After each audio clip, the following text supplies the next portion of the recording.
Hello, this is Yinka Ilori, and you're locked into the ACS Show. ACS Show? Yeah.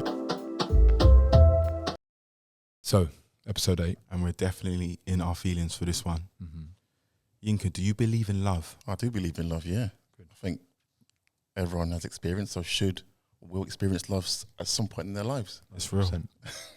We're just experiencing it way too late in ours. But that's I'm younger than you. we're off topic here. But like most overnight sensations, quote unquote, your timeline, essentially your career, has been a long time in the making. Thank you, man. And what fascinates us the most, and I'm sure many others as well, is it didn't obviously start yesterday. No. So let's take it back right to the beginning. Whereabouts did you grow up? So I grew up in Islington, a place called Essex Road, so it's like near Angel. So I spent most of my teens and adult life in Islington, yeah. Okay. Is that where you are now? I live in Acton now. Okay. Yeah, so, I've got 2 brothers, 1 sister, mum and dad, and we lived in Essex Road for, till I was about 20, 21. Wow, so you're like a really close-knit family then. Super close, yeah. 2-bedroom, 3 of us in one room, 2 brothers and my sister. Bunk bed situation. Bunk bed, yeah. Sister was underneath, I was on top. Brother had his own bed, he was the oldest. But really close family, like really God-fearing family and hard-working. And when he moved out, did you move into his room? I didn't, but I sort of was in between my bunk bed and my brother's older bed. I sort of had 2 beds, was good going between 2. But there was a lot of fighting going on. That's a good situation. My sister was quite chilled, so she stayed in her bed, and that was really, she didn't really want to, no trouble, Almost sounds like prison in a way. But no, I mean, I'm from similar to you, right? Nigerian, from a bigger family, if you call it that.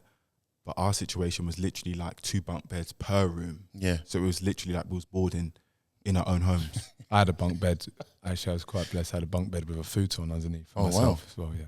And so your early life, so was you going to school? What was this, the 80s? I don't want to age you up, but it's the 80s or the 90s? I'm 34. Okay. I went to a school in Archway called St. Aloysius School, was all boys school. And my sister went to Mount Carmel, it's an all-girls school. So we, my parents are very, very strict Nigerian parents who, wanted me to be an engineer, not do design, go to church every Sunday. So there was quite a few rules. Yeah, there was a regime that you guys had to follow. Yeah. Was art or design your first subject at school? It was. I mean, I studied, sociology. I studied fine art, photography. So it was a real mix of subjects. Mixture of things, yeah. But I was close to studying civil engineering. Oh, wow. I actually did it for a day. Because of your parents? My parents, yeah. I did it for a day and unenrolled and said, this is not for me. I was like, I'm going to go and do furniture and product design. And that's, what I studied. Wow. Amazing. And just take us back to that space of time, growing up in North London, if you call it that. There was jungle in his garage, and it wasn't really grime back then, but what we know now was grime, right? What were the artists that you were listening to back then? Wow, man. I remember buying Kano's album, Home Sweet Home, playing it from my balcony, my sort of bedroom window, speakers by the window, just blasting it, the first track, gassed, Yeah. Friends trying to buy it for me to copy. I was like, no, you could go to HMV and buy it yourself. I know those days. I'm trying to record it off the radio. So that was your first. That was the first ever record you had bought. Yeah, I mean, I went. At the time, like grime was massive. I remember being in the playground, everyone sort of beatboxing, spitting bars. I think I was really into Nasty Crew at the time. Nasty Crew was massive. Rough Squad, Roll Deep, exactly. So solid. Yeah. So solid. So it was just different. Like crews and groups I was really interested in. But grime was the biggest sound at the time in school. Back then, I mean, we wouldn't necessarily call it grime then. I mean, we know it's grime now. Yeah. But it was definitely a time of hearing music and not identifying or putting it in a particular category. So what interests me about you, you're a multidisciplinary. You do art, you do design. It's colourful. Yep. How did that happen? Yeah, and also like what references, like what inspiration was around you in order to kind of figure out who you was or essentially what you wanted to do.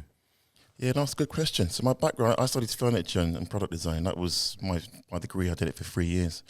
But But I think for me, my parents have always instilled in us that you can do whatever you want. There are no rules. You know, you could be a doctor, lawyer, engineer. As long as you work hard, you can achieve success. So I think I started designing furniture. I did like this project called 100 Chairs in 100 Days, where you just design chairs every day for like 100 days. It was inspired by an artist called Martino Gamper.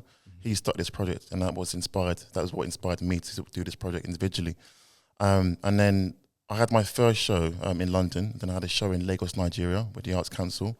And then off the back of that, I started doing more kind of public room projects in like London, Miami, projects in France. Amazing. And then the projects became bigger and bigger and bigger.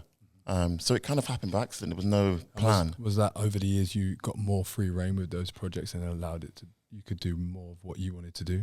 Yeah, well, I've been doing this for 10 years now. It's been watching 11, 12 years. And I think the more I can sort of do a large scale project, I get asked to do even bigger projects like a pavilion or a playground. We're doing a playground in Barking, which is going to be a permanent playground, for amazing for the Barking Dagenham Estate community. And how long is that going to live there for?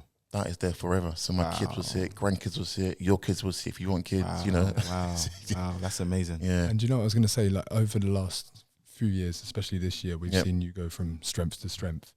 What was that moment for you where you realised, you know what, I can make money from this and I can make it a career? Do you know what? I think everyone that sort of starts, tries to sort of start a business, they think it's kind of overnight success. You could take 10, 20 years to, be successful. There's no expiry date on when this might happen. You just got to really believe in what you do and just work hard. So I think the last 3 years is when I've actually feel like this is actually a career. It's a business. We have a team of 6 people who work for me. A team of architects, graphic designers. Amazing. Congrats. Thank you, man. Who I pay their salary. And I need to make sure we get work in so they can survive. So that's stressful, but also it's just nice to kind of know that we're growing and we're taking on big projects on. So if I want to keep it to 6 people, I don't want to extend or make it any bigger because it does become quite stressful, and you start to lose enjoying of designing. And then people are close to you and they're like a family, right? Exactly, but also it becomes a real job. And the thing about working in a creative industry is like, even though it is a real job, we like to hide between the fact that, we don't have to wear a suit and a tie every day to work. Yeah. So you want to keep it fun still, of course. I do, yeah. I mean, I love my team. My team are super hardworking, and I think one of the things for me is that, yes, I'm the face of my studio, but, it's definitely a collective effort. It's a team behind, because without them, I can't really produce any work. I need my team. I think it's about nurturing their creativity as well. Yeah. Because after they leave you or wherever they go, it's about what they... It's their individual journey. Yeah, exactly. Yeah. That's one of the things I try and encourage. I encourage my team to, always put ideas forward. Don't be a robot. Yes, it's my student. If I sketch an idea and that's what I want, but still, educate me. I can learn from you. I want them to kind of go away from my studio. I worked at his studio. I learned this and that from him, so they can grow. So, yeah, I think it's definitely a team. It's a team effort in my studio. It's good to know, actually. For sure. So let's speak on your public art, because this is, it's popping up everywhere, basically. Yep. If you don't know, if you're listening right now and you haven't seen this stuff, then you need to pay attention because it's everywhere. Where was you when you got that call from Sadiq Khan saying, I want you to spruce up my pedestrian crossings? Yeah, so that project was actually commissioned by London Design Festival, and they do this festival every year. And every year they have a landmark project, which a landmark means that they have like 3 or 4 like big commissions. So they asked me to do one for the Mayor of London and to design 11 crossings on Tottenham Court Road, inspired by House for Art. So it was commissioned by Bloomberg, LDF and Camden Council. So they said, we would love what you do, can you do it? And I was like, yeah, why not? Amazing. But I didn't understand how big it was going to be until I went there, on the sort of press preview, and it was bonkers. Do you find people just like tagging you in stories? Like all the time from it, or is it more people don't know who the artist is that created it, or is it quite obvious? It's a mixture. I think my style is quite distinctive enough. People know my work without even me, I think, have to be there, which I think is quite a blessing. But people are actually mad. People actually go in the middle of the road and take selfies while the traffic is going. I'm like, it's like the Beatles album cover. Yeah, you know what I mean, like walking across. Instagram is crazy, man. But no, that is the best type of marketing when, people take real inspiration or just enjoy the art in general. Yeah. And they just want to have that live, whether it's on their Instagram or even just on their photo album themselves, So that's a beautiful situation to be in. One thing I was going to say is, when it is all said and done, when does an artist retire, or will you ever retire? I don't think so, no, because I'm quite greedy, so I want to do everything, man. Like, you know, we do graphic design and we do like architectural projects, and we designed a set for a friend of mine called Labrum. He's got a menswear label. We did his set design for him. So we're branching out into homeware, so there isn't, I don't know, there is no, I'll always will be into art, I'll always will create work. I want to do it, for the rest of my life, really, man. Yeah, that is the plan. That's amazing and inspiring at the same time. So we know, obviously, art is something it's your passion. It's the way, it's essentially your lifestyle. It's what you do. Yep. It's part of your life. But what would you tell, your younger self if you weren't to do art? What would you tell your younger self? What would be the push to do outside of art if you weren't to do art, essentially? That's a good question, I think I'd do something around like youth work maybe, or something, I don't know, yeah, because essentially that's what you are doing now. Yeah. Subconsciously, I feel like the playgrounds and totally that kind of stuff, Yeah, you're huge in community. Yeah, because I think one of the things I would have loved to have had when I was a kid is public art. Art is such a powerful medium for young kids, and not only for their well-being, but also for ways of kind of hopefully trying to inspire the youth. And I think we're so fixed on things like music, which is great, and fashion, but design and art is always left behind. But music, fashion, art, these things will kind of work together, And also we have to live in that space on a daily, That's the thing. We're seated right now around a table, and this is design, this is art, all of these beautiful pieces of objects around us, it is art. Totally. But I think it's also like lack of education, and people don't know that, like this estate you're in is designed by someone, all these things is actually designed by someone.